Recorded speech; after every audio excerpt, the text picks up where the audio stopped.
I'm Jayka. Welcome to my YouTube channel. And for today's vlog, I will vlog about a beauty product, and that beauty product is Skin Reborn Essentials. But before anything else, I hope you will like my video and subscribe to my YouTube channel. If you want to know more about this product, tara, usap tayo.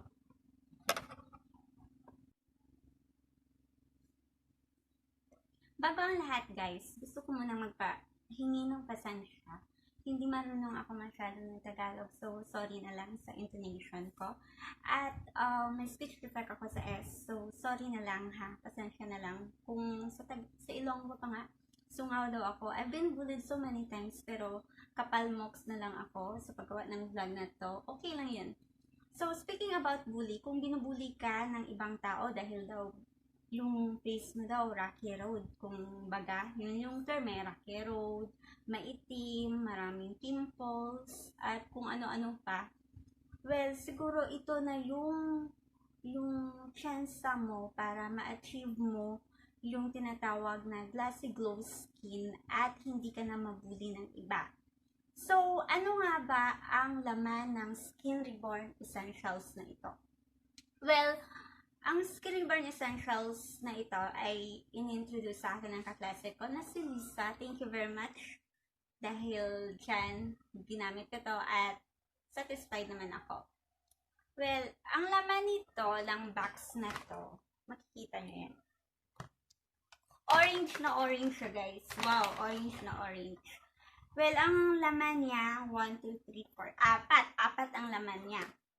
Ang laman niya is ito, yan, kita nyo, yan, soap, isang soap, sorry ha, open na siya, kasi nagamit ko na nga siya.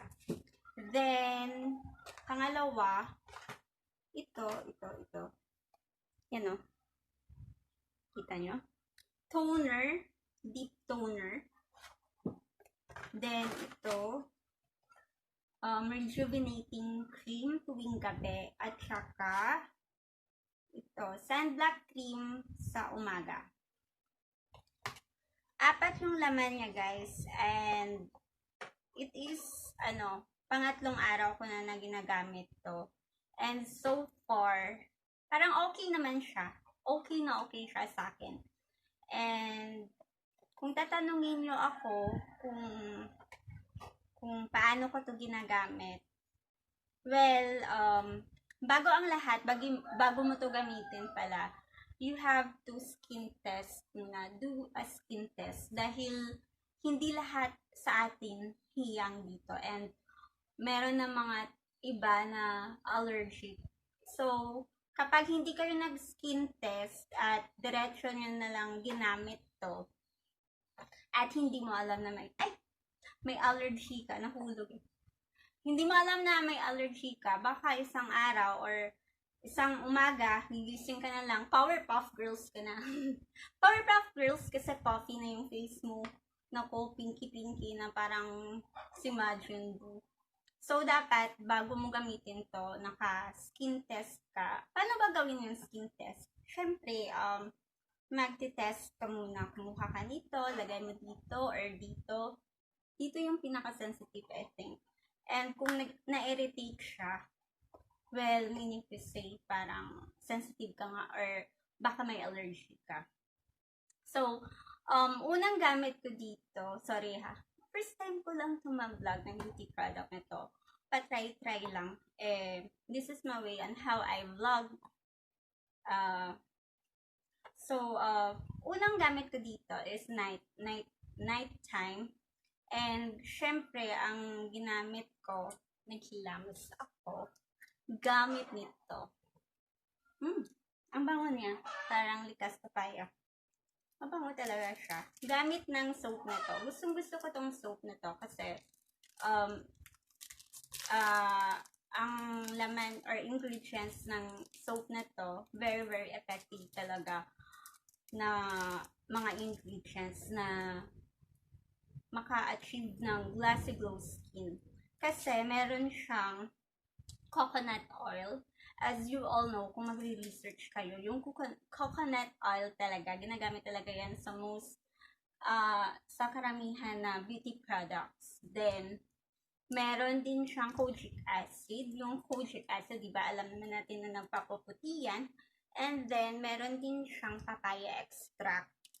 Di ba nagpapaputi talaga yung papaya extract? At saka orange oil. Siguro meron siyang orange oil kasi nga, rich in vitamin C. Eh, kung punong-puno yung face mo ng vitamin C at lahat ng minerals, it's not impossible to achieve that glassy glow skin na super young tingnan.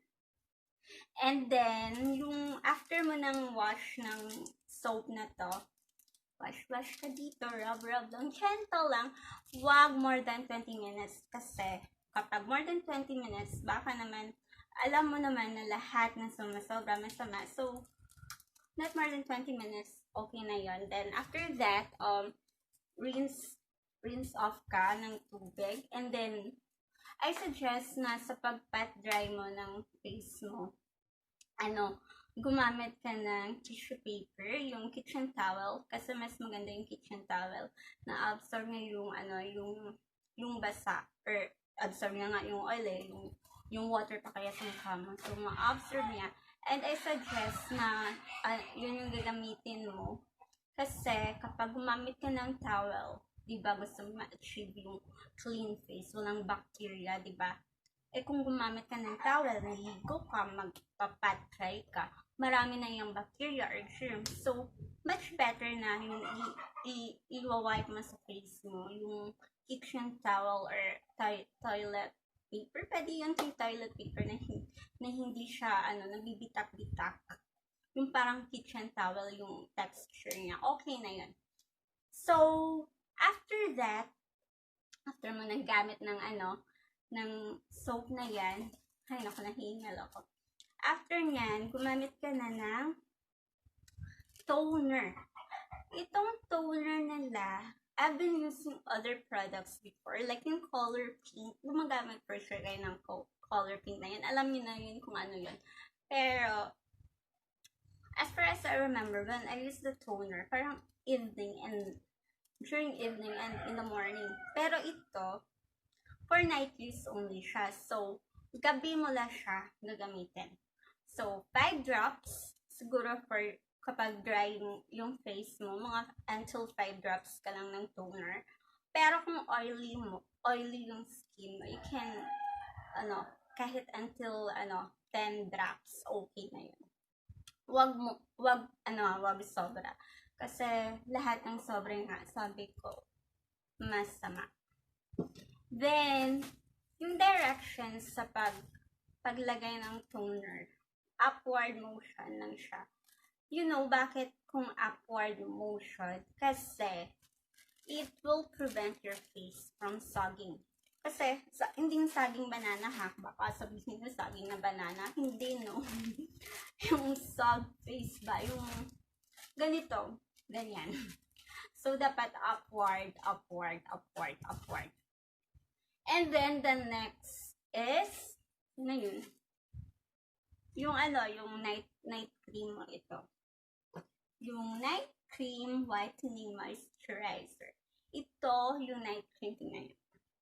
Yung night cream niya, siya yung rejuvenating cream.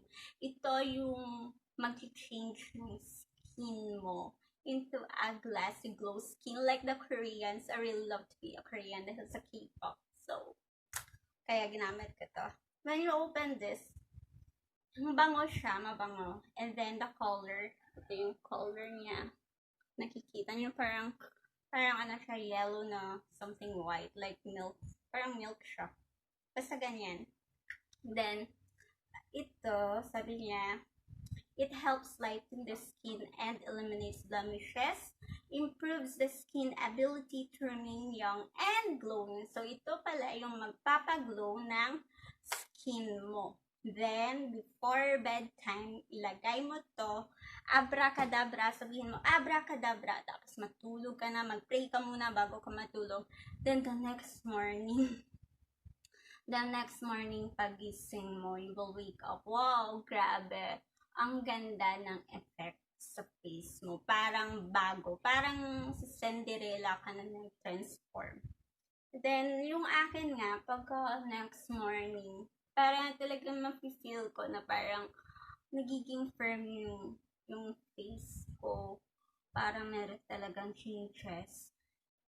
Right now, wala akong foundation na ginamit. Yung ginamit ko lang talaga is cream lang, tsaka yung dito sa mata ko. Well, yun nga. Yung direction naman, in the morning, pag wake up, bago ka lumabas ng bahay mo, maligo ka na, of course, magpipray ka muna. Then, pag after mo ng pray, kung gusto mo na maligo or half bath na lang kung nalalamigan ka, di ba malamig. Ang gagawin mo naman, bago mo gamitin yung morning cream niya, maghihilamos ka. Maghihilamos ka ng yellow or ice. Yun yung gagamitin mo sa paghilamos mo in the morning. You know why? Kasi in the morning, kailangan mong gumamit ng yellow para ma-close yung pores mo. At saka sabi niya nga dito, during daytime, you have to rub your face with ice to close down your pores and lift the dead skin and eliminate yung night cream mo. Then, after mo ng wash gamit yung yellow, hindi yellow ha, yellow. Baka sabihin yung yellow na color. Yung yellow talaga. After that, gamit ka naman ulit ng yung ito yung sabon. Ayan, sorry Gamit ka ng sabon in the morning. Then, wash mo yon, lagay mo, i-rub mo. Remember not more than 20 minutes yun. Not more than 20 minutes kasi kapag more than 20 minutes, ay nako, ewan ko lang. Then, after nyan, manghilamos ka using cold water then para ma-close yung pores mo. Then, sabi ko nga, ipatry mo siya ng tissue or kitchen towel. Then, after that, ang gagamitin mo na is, sana yun? Ito guys, kita nyo. Kita nyo? Sunblock cream. Sunblock cream by Skin Reborn Essentials with SPF 30. Ito yung day cream niya. Alam nyo, it is very, very important to use sunblock cream in the morning to prevent yourself sa sobrang init ng ng araw natin. And syempre, protect nyo yung face nyo sa sobrang init ng ating sun, di ba? And then, parang foundation na siya. Ang ganda niya, promise. And then, if you will ask me about the smell, ang bango niya, promise. I love the smell. So, gentle. And then the color, parang ewan ko, hindi naman to pink, hindi naman siya, for me yung color niya for me, in my own interpretation, it's old rose. Parang old rose siya. Ewan ko, hindi ako maka-identify ng color, basta parang old rose siya. Kayo na lang maghusga. Ayan, sana nakikita nyo. Ayan, diba, parang old rose siya. Hindi siya brown. Old rose, old rose siya talaga. Then, ayan lagay natin. Example lang ang ganda, promise. At, ang bango pa. Grabe. Perfect talaga, perfect. Gaganda ka talaga dito, promise. Parang artista ka. Ayan guys. Ito, ilalagay mo sa face mo. Bago ka lumabas. Huwag kang lumabas na walang sunblock kasi delikado yun. Madali kang tumanda kapag wala kang sunblock. Madali kang umitim kapag wala kang sunblock. Madali kang magkaroon ng sunburn kapag walang sunblock. So, very important to have sunblock. At one more thing pala. Kapag gumagamit ka nito all over your body, pwede ito sa face, pwede ito all over the body, para ma-achieve na naman yung super white skin, di ba? Gumamit ka rin ng sunblock na may SPF 30, 50, 80, kung meron kang 150, edi gawin mo yun. Yun yung gamitin mo para ma-protect mo yung skin mo from the harmful rays of the sun, and yun nga, maging effective yung lahat ng whitening and rejuvenating products na ginagamit mo.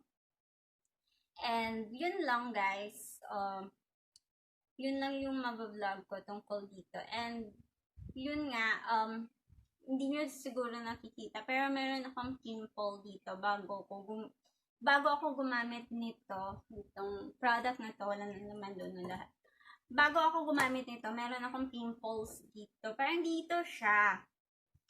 Sobrang parang siya, itchy, then yung pangit na pimples nga, nakakainis. Then yun nga, nung ginamit ko to, feeling ko effective talaga to eh. Kasi after how many days nung ginamit ko siya, parang na-dry up na yung pimples ko. Yan, wala na masyado. Hindi nyo nakikita yung kung mag-focus kasi yung ilong, baka ma-focus yung ilong ko instead ng pimples, diba? Ayan guys, ito dito, meron akong pimples. Unti-unti na siya nag-dry up and I hope na sa skin rejuvenating na to, I'm sure na ipipeel off niya yung yung dark spots na naiwan ng nakakainis na pimples na yan. Kaya yan guys, lahat-lahat na sabi ko na yung 1, 2, 3, 4, 4 na laman nito, I hope na naka-help din tong vlog kong to sa inyo. And kung gusto nyo gumamit ito, bumili kayo sa mga friends nyo. Actually, gusto ko sana magkaroon ng business na to kasi I want to help other people naman to achieve a beautiful skin at the same time. In this COVID tayo ngayon, we need extra income.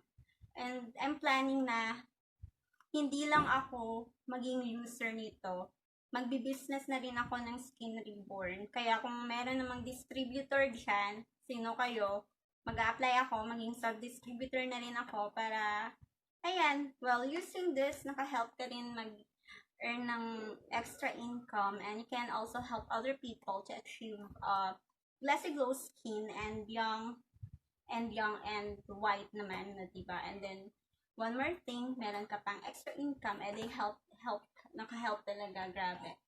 So, thank God for that. So, I hope na, yun nga, magka-business na rin ako, and then kayo rin, I hope gumamit din kayo nito. I hope hiyang kayo, and no regrets. Promise, no regrets. So, thank you for watching my video, guys, and watch for more videos to come. And I hope you will support my channel, my small YouTube channel. Please don't forget to like my video and subscribe to my YouTube channel para marami pa tayong video na i-post sa YouTube. Thank you guys. Keep safe, keep protected, and have faith. Always pray. God bless us all. Bye!